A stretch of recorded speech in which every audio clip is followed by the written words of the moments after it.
I'll give you a super clear, powerful framework so you can actually build an irresistible offer by yourself. So, what are the actual components? Like, what's the real psychology going on behind the scenes? How do you actually build one? Okay, so first things first, let's start by totally deconstructing the irresistible offer myth. For decades, I mean decades, this term irresistible offer has just been a cool sounding buzzword, but the problem is it's never really had a solid, concrete definition, for over 20 years. People have just been carelessly tossing this phrase around. It always sounds like it guarantees massive success, but it's always been this loose abstraction, not something you can actually use. So let's finally give it a solid foundation and let's make it real, and to build that real framework, we actually have to go back to basics, back to the fundamentals of economics. This quote from Thomas Sowell really nails it. At its core, economics is all about making choices. Why? Because our resources, our time, our money, our energy, they're all limited, right? We can't have everything we want, and that scarcity forces us to choose one thing over another. Every single purchase you make is a choice. It's a trade-off. Okay, so that idea of a trade off, it leads us right to our first huge insight. I mean, think about your phone for a second. Do you really care about the gigahertz of its processor or the exact chemical compound of the glass on the screen? Probably not, right? What you care about is being able to call your friends, take amazing pictures, and scroll endlessly through your favorite apps. You're buying the result, you're buying the outcome. All that other stuff, it's just background noise. And you can actually think of it like a formula. It all starts with a feature, right? Like a new camera lens. The benefit of that feature is, hey, you can take clearer photos. The mechanism is all the fancy software that makes the image look good, but here's the key. None of that is what someone actually buys.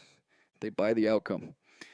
And in this case, the outcome is beautifully captured memories. See, the outcome is the destination. Everything else is just the car that gets you there. Okay, great. So we're selling outcomes. The next logical question is a big one.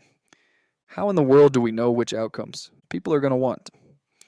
Well, this requires a pretty big shift in how you think. It's about stopping looking at the past and starting to predict the future. See, most marketers spend all their time studying the demand side. They're looking backwards, right, at sales data, at surveys, at what has already happened. But here's the problem. By the time you can clearly see that demand in the data, the party's already started and you might be too late. The real game-changing opportunity is on the supply. It's about predicting what people will demand next, maybe even before they realize it themselves. And this quote just hits the nail on the head. All profit is made in the perceptive gap. That gap is the space between what everyone sees today and what's coming tomorrow. Think about Netflix back in the day. Everyone else was building bigger and better video stores, but Netflix was mailing DVDs. They saw the future streaming in that perceptive gap. And when you get there first, you don't have to compete. Anyone, you literally create the market. So how do you even begin to predict what's next? A lot of our purchasing decisions are tied to these deep, almost evolutionary drives. For men, it might be things driven by status and gain. For women, maybe things driven by security and the avoidance of loss. And whether you buy into those specific examples or not, if you understand these deep-seated human drivers, you can get a lot better at anticipating the kinds of outcomes people will always value. All right, so now let's tie all of this together into a really clear, really powerful framework. We're going to call it the irresistible ladder. And it's a super simple way to measure the actual power of any offer you can think of.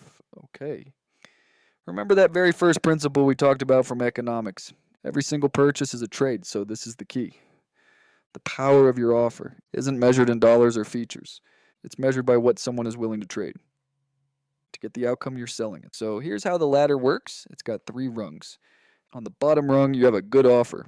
This is something that someone will trade their money for. Well, simple enough, right? Like buying a cup of coffee, step up a rung, and you have a great offer. This is something they'll trade. And not just money for, but their time as well. And think about people waiting in line for hours or even days for a new iPhone, but then at the very top, you have an irresistible offer. This is an outcome so powerful, so deeply desirable, that a person feels like they would give up everything, get it, and that is the question you have to start asking yourself. What outcome, what transformation, what result is so profound? So life-changing that someone would hypothetically be willing to sacrifice their time, their money, their resources, maybe even relationships for it. Like, I know it sounds extreme, but that is the level we're talking about. That's the target. Okay, but this brings us to the final and probably most important piece of the puzzle. There's this beautiful Little paradox. At the very heart of a truly irresistible offer, and honestly, it's the secret sauce that makes this whole thing actually work in the real world.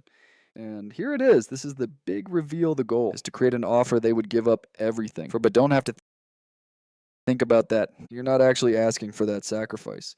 The magic is in creating an outcome that holds that immense level of value in their mind, something they feel is worth everything, and then you make it almost ridiculously easy for them to get it. So if you want to boil it all down to one single idea, it's this maximum perceived value with minimum required sacrifice. You make the outcome feel absolutely life-changing, just monumental, and then you make the cost to get there, the money, the time, the effort feel tiny in comparison. That massive gap between the two, that's where irresistible is born. So I'm going to leave you with this question to think about. Take a look at whatever it is you're offering and forget about the features. Forget about the benefits for a minute. Just focus on the ultimate outcome it creates for another human being, and then ask yourself that really powerful, maybe even uncomfortable question.